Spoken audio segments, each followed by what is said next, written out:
والانعام خلقها لكم فيها دفع ومنافع ومنها تأكلون، اور اس نے چوپایوں کو پیدا کیا، ان میں تمہارے لیے گرم کپڑے اور دوسرے فوائد ہیں، اور ان میں سے بعض کو تم کھاتے ہو۔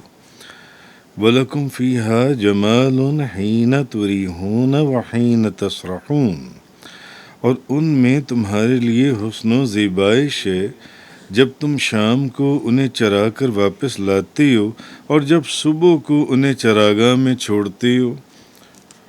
وَتَحْمِلُ أَثْقَالَكُمْ إِلَى بَلَدٍ لَّمْ تَكُونُوا بَالِغِيهِ إِلَّا بِشِقِّ الْأَنفُسِ إِنَّ رَبَّكُمْ لَرَءُوفٌ رَحِيمٌ، اور وہ چوپائے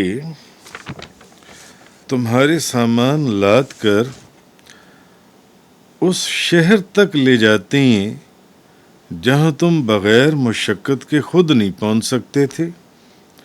بے شک تمہارا رب نہایت رحیم، بہت مہربان ہے۔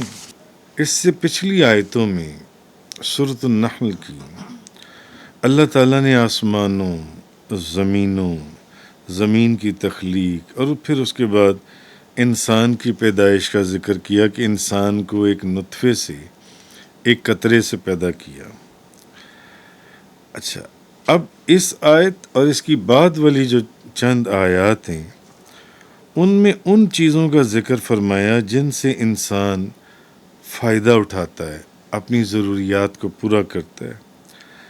اب انسان کی جو سب سے بڑی ضرورت ہے وہ ایک کھانا اور دوسرا پہننا ہے، کیونکہ کھانے کے بغیر بھی بندہ زندہ نہیں رہ سکتا اور پہننے کے بغیر بھی کم و بیش بندہ زندہ نہیں رہ سکتا۔ موسم کی تبدیلی، موسم تبدیل ہوتے ہیں، کبھی خزاں ہیں، کبھی بارش ہے، کبھی ٹھنڈ ہے، کبھی گرمی ہے، گرمیوں میں ٹھنڈے کپڑے، سردیوں میں گرم کپڑے، اون والے کپڑے بندہ پہنتا ہے جو ان سے۔ تو اب سب سے جو بڑی ضرورت ہے انسان کی وہ یا کھانا ہے اور یا پھر لباس ہے، کیونکہ اس سے انسان کے دونوں چیزوں سے بدن کو طاقت حاصل ہوتی ہے، اور اس کے بدن کی حفاظت ہوتی ہے جو ان سے ہے۔ اب سب سے پہلے ان جانوروں کا ذکر کیا جن سے یہ فائدے حاصل ہوتے ہیں، مثلاً آپ کھاتے بھی ہیں اور آپ پہنتے بھی ہیں۔ پہلے ان جانوروں کا ذکر کیا، یعنی اللہ تعالیٰ نے اونٹ کا، گائے کا، بکریاں وغیرہ یہ جو جانور پیدا کیے، ان کی کھالوں اور اون سے گرم لباس تیار ہوتی ہیں، ان کے چمڑے سے کئی قسم کے لباس تیار ہوتی ہیں۔ اچھا، پھر ان کے اور بھی بے شمار فائدے ہیں، مثلاً ان جانوروں سے اور ان کی نسل سے انسان اپنی دولت میں اضافہ کرتا ہے۔ کیسے؟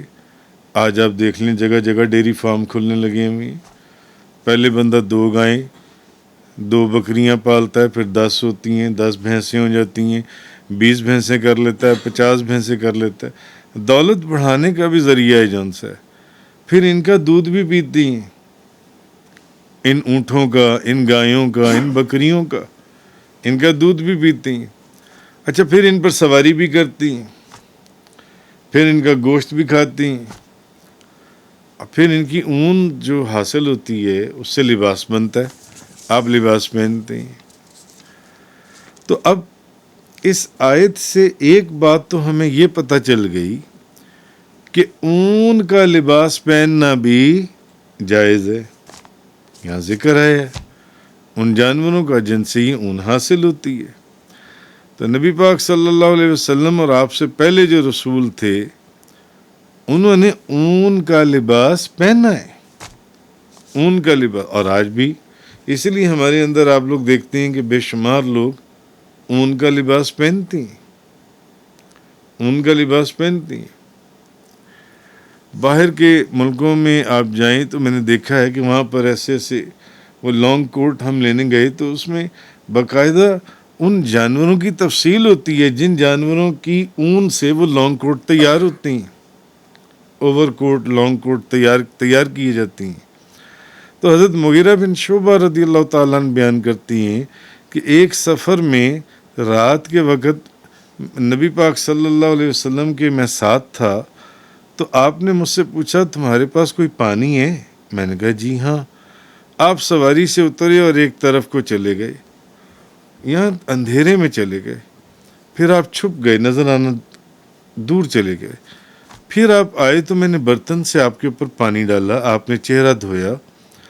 اچھا، آپ نے اون کا بنا ہوا ایک جبہ، آبایا یا اوور کوٹ پہنا ہوا تھا، تو آپ کے لیے اس کی آستینوں میں سے اپنی کلائیاں نکالنا مشکل ہو رہا تھا، آستینوں میں سے. تو آپ نے جبے کے نیچے سے اپنی کلائیاں نکالنی. آپ فرماتے ہیں کہ میں ان کے ہاتھ، یعنی میں وضو کروا رہے تھے، آپ ان کو دھلا رہے تھے جن سے. حضرت مغیرہ بن شعبہ رضی اللہ تعالیٰ عنہ، مسلم شریف، بخاری شریف کی یہ حدیث ہے. اچھا، آگے فرمایا کہ وَلَكُمْ فِيهَا جَمَالٌ. اچھا، تمہارے لیے ان میں زینت ہے.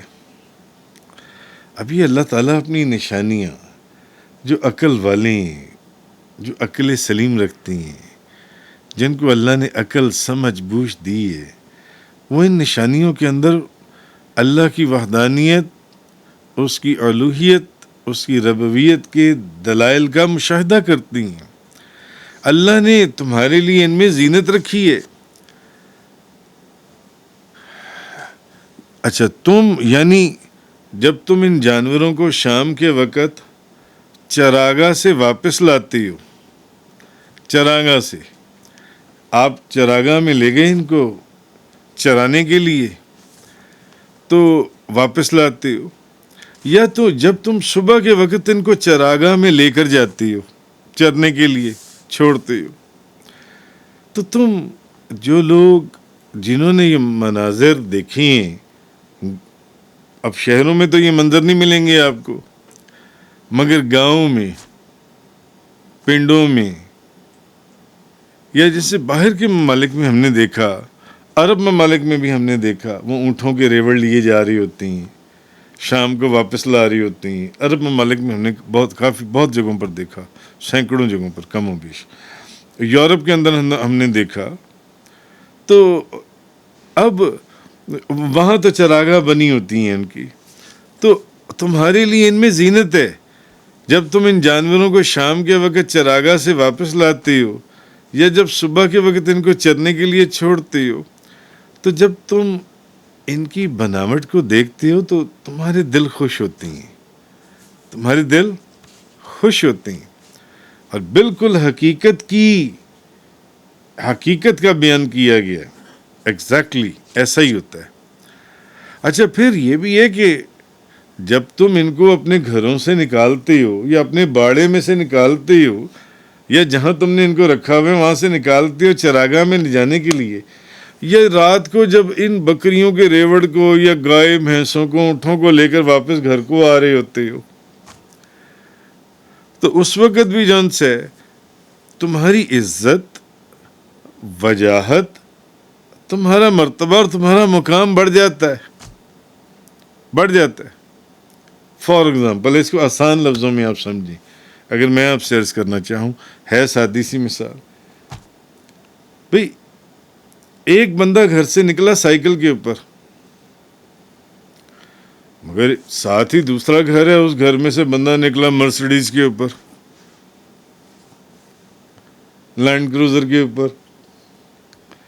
لوگوں کے دلوں میں آپ عام ماحول دیکھ لیں، آس پاس کے جتنے گھر ہیں، جو بندہ سائیکل پہ نکلا ہے، کیا اس کی اتنی قدر و منزلت ہے سب کے دلوں میں جو ایک حقیقت بات ہے، جو مرسیڈیز کے اوپر نکلنے والے یا لینڈ کروزر کے اوپر نکلنے والے کی ہے؟ نہیں ہے. عام سائیکل کے اوپر جانے والے کی وہ عزت نہیں ہے، وہ قدر اور وہ منزلت نہیں ہے. یعنی یہ ایک اللہ نے مثال دی ہے کہ جب اس میں ایک تو ویسے تم ان کو دیکھ کر خوش ہوتے ہو، لیکن پھر لوگوں کی، اللہ پاک نے کیا فرمایا کہ لوگوں کی نگاہوں میں بھی تمہاری عزت، وجاہت، مقام اور مرتبہ بڑھ جاتا ہے جب ان جانوروں کو لے کر آتی ہو، ان چوپایوں کو لے کر آتی ہو، ان کے ریوڑ لے کر آتے ہو یا صبح لے کر نکلتے ہو. کیا کمال بیان ہے اللہ کا، کیا کمال بیان ہے. بے شک اس میں کوئی شک نہیں ہے. صبح کے وقت بستیوں سے نکلتے ہو نا، اور دن بھر چلانے کے بعد تم خود یا تمہارے ملازم جب ان کو لے کر واپس لوٹتے ہیں، بکریاں اچھل کود رہی ہوتی ہیں، ان کے بچے جو سی آ رہی ہوتی ہیں، یہ اونٹ، یہ گائیں، یہ چوپائے، تمہارا دل خوش ہوتا ہے. بڑا دلکش منظر ہے یہ جن سے. اور وہ راستے بھی آباد دکھائی دیتے ہیں جن جگہوں سے یہ آ رہی ہوتی ہیں، جہاں سے وہ گزرتی ہیں، اور جاتے ہوئے بھی یہی حال ہوتا ہے. تو لوگ تمہیں دیکھتے ہیں تو پھر تمہیں ایک فرحت، ایک لاشعوری طور پر بھی تمہیں خوشی محسوس ہوتی ہے. جون سی ہے تمہارے دل خوشی کو محسوس کرتے ہیں، تمہارے دل. تو ذرا اصل میں جو یہ بات کی جا رہی ہے، اللہ تعالیٰ پہلے آسمانوں سے، زمینوں سے، پچھلی صورت میں چاند سے، ستاروں سے، پھلوں سے، باغات سے، دریاؤں سے، پہاڑوں سے اللہ نے اپنی ربوبیت، اپنی الوہیت، وحدانیت کے دلائل قائم کیے. اب کیسی کمال مثال دی گئی ہے، کیسی کمال مثال دی گئی ہے کہ یہ جو چیز ہے ان چوپایوں میں، تمہاری سواریوں کے اندر. تم دیکھو میں نے تمہاری طمانیت کے لیے، تمہارے سکون کے لیے، تمہاری خوشی کے لیے، تمہارا دل فرحت، اور ایسے ہزار دلائل ہیں اور ایسے، مگر وہ دوسری طرف موضوع چلا جائے گا. تو کہ ابھی بھی اللہ کا احسان نہیں مانو گے؟ اللہ کا احسان مانو، اللہ کے احسان کو سمجھو. کہاں تک ناشکری کرو گے، کہاں تک ناشکری. حالانکہ پچھلی آیت میں کیا مثال دی ہے کہ تم ایک گندے قطرے، ناپاک قطرے، منی کے قطرے سے، جس میں کوئی طاقت، کوئی حس، کوئی حرکت نہیں، اور دیکھ میں نے تجھے کیا چیز بنا دیا. اور اس نے کیا آ کر کہا، اس نے کہا نبی پر بے ادبی اور گستاخی یہ کی کہ ایک بوسیدہ ہڈی کو اٹھا کر لے آیا. کہنے لگا کہ کیا اللہ تعالیٰ اس کو بھی زندہ کر دے گا؟ آپ یہ سمجھتے ہیں کیسی مثالیں دی جا رہی ہیں. تو میدانی علاقے ہوں یا ریتلے علاقے ہوں، پہاڑوں کی بلندیاں ہوں یا وادیوں کے نشیب و فراز ہوں، ابھی تو یہ ان کے جانور ہیں جن کے اپنے جانور ہیں. تو جن کے جانور نہیں ہیں، جو ان کو گزرتے ہوئے دیکھتی ہیں، ان کے بھی دل خوش ہوتی ہیں. ہم نے عرب کے علاقے میں نے آپ کو کہا سینکڑوں ہم نے اونٹوں کے ریوڑ جاتے ہوئے دیکھے، بکریوں کے، بڑے اچھے لگتے ہیں. یورپ وغیرہ میں آپ چلے جائیں تو وہاں تو سینکڑوں فارمز ہیں، اور ہر فارم کے اندر ایک علیحدہ ہی نسل کی گائے ہے، ایک ہی کلر کی، ایک ہی ڈیزائن کی، اور ایک ہی ان کی جسامت اور سینگوں جیسے، ایسی گائیں. ایسے ہی ان کی وہ شیپس کی اور بکریوں کی اور بھیڑوں کے فارمز ہیں جو ان سے دیکھ کر، یعنی ہم ان فارمز کو دیکھنے جایا کرتے تھے. اتنی کریوسٹی تھی ان فارمز کو دیکھنے کی. اب دیکھیں قرآن، آج قرآن کے اندر ہم پڑھ رہے ہیں کہ ان چیزوں کے اندر ہم نے فرحت اور ایک دیکھنے میں بھی برکت رکھی ہے جو ان سی ہے، خوشی رکھی ہے جو ان سی ہے. تو آگے رہی بات یہ کہ اب ایک اس میں اور بھی فائدہ رکھا ہے. لباس تو دیا ہی ہے، پھر ان کو ویسے دیا ہی ہے، ان کی ملکیت تو دی ہے. تو اگر تمہیں یہ سامان جو تم دوسرے شہروں میں جاتے ہو، اگر تمہیں خود اپنے سر کے اوپر اٹھا کر جانا پڑتا تو تم کیسے جاتے؟ کتنی تکلیف اٹھاتے تم جان سے. تو یہ جانوروں کا، ان چوپایوں کا تمہیں عطا کر دینا، یہ بھی اللہ کی کمال شفقت اور رحمت کا ثبوت ہے جان سے، جو میں نے تمہیں عطا کی ہے جان سے. کہ وہ جانور تمہارے بوجھ اٹھا کر لے جاتے ہیں، تمہارا سامان اور سفر کے دوران کام آنے والے آلات اس شہر تک لے جاتے ہیں جہاں تم اپنی جان کو مشقت میں ڈالے بغیر پہنچ ہی نہیں سکتے۔ تو مان جاؤ تمہارا رب بڑا ہی مہربان ہے، بڑا ہی رحم کرنے والا ہے، اس نے تمہارے لیے یہ نفع والی چیزیں پیدا کی ہیں۔ ابو عبداللہ محمد بن احمد قرطبی فرماتے ہیں کہ اس آیت سے پھر یہ بھی ثابت ہوا کہ جانوروں پر سواری کرنا اور ان پر سامان لادنا جائز ہے، جیسے پچھلی آیت سے ثابت ہو گیا تھا کہ اون کا لباس پہننا جائز ہے۔ البتہ جتنی ان جانوروں میں بوجھ اٹھانے کا برداشت کرنے کی قوت ہو اتنا بوجھ لادنا، اس سے زیادہ بوجھ نہ لادنا۔ تو آگے حضرت ابو ہریرہ رضی اللہ تعالیٰ عنہ آپ سے روایت ہے، حضرت ابو ہریرہ سے، مسلم شریف کی حدیث ہے کہ نبی پاک صلی اللہ علیہ وسلم نے فرمایا جب تم سرسبز علاقے میں سے گزرو، سرسبزی کے زمانے میں سفر کرو، تو زمین میں سے اونٹوں کو ان کا حصہ دو، اور جب تم خشکی کے سال میں سفر کرو تو جلدی سے گزر جاؤ، کہیں اونٹ کمزور نہ ہو جائیں، اور جب تم رات کے وقت آرام کے لیے اترو تو راستے سے الگ اترو، کیونکہ وہ جانوروں کے راستے اور رات میں کیڑے مکوڑوں کے ٹھکانے ہیں۔ اسی طرح ایک حدیث حضرت انس فرماتے ہیں نبی پاک صلی اللہ علیہ وسلم نے فرمایا جو شخص بھی کوئی درخت لگاتا ہے یا کھیت اگاتا ہے اور اس سے کوئی پرندہ، انسان یا جانور کچھ کھا لے تو وہ اس کے لیے صدقہ ہے۔ اور ایک اور حدیث میں نبی پاک صلی اللہ علیہ وسلم ایک ایسے اونٹ کے پاس سے گزرے جس کی پیٹھ پیٹ سے مل گئی تھی، تو آپ نے ارشاد فرمایا، حضور نے فرمایا ان بے زبان جانوروں کے بارے میں اللہ سے ڈرو اور ان پر اچھی طرح سوار ہوا کرو اور انہیں اچھی طرح کھلایا کرو، کہ اس کی پیٹھ جو ہے اس کے پیٹ کے ساتھ ملی ہوئی تھی، ان کو اچھے طریقے سے کھلایا کرو۔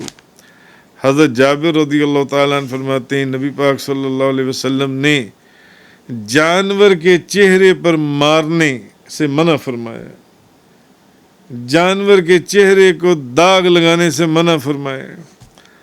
اور اسی حدیث میں آپ فرماتے ہیں کہ نبی پاک صلی اللہ علیہ وسلم کے پاس سے آپ کے قریب سے ایک گدھا گزرا، گدھا جس کے منہ کو نشان لگایا گیا تھا، داغا گیا تھا، تو نبی پاک صلی اللہ علیہ وسلم نے فرمایا جس نے اس سے داغا ہے، یعنی اس گدھے کے منہ کو جس نے داغ لگایا ہے، جس نے اس کو داغا ہے، اس پر اللہ کی لعنت ہو۔ اس لیے حضور نے فرمایا کہ ان کو پیٹ بھر کر کھانا کھلایا کرو، کہ ان کی پیٹھ اپنے پیٹ سے نہ ملے، ان کو طاقت ہو جو ان سے۔ تو یہ آیات اللہ تبارک و تعالیٰ نے ان جانوروں اور چوپایوں میں جن میں پہلے جن کا ذکر کیا گیا یہ وہ ہیں جن کا آپ گوشت کھاتی ہیں، جن کا آپ دودھ پیتی ہیں، جن سے آپ لباس حاصل کرتی ہیں۔ تفسیر قرآن کا یہ لیکچر انگلش میں سننے کے لیے براہ کرم ڈسکرپشن میں موجود لنک پر کلک کریں۔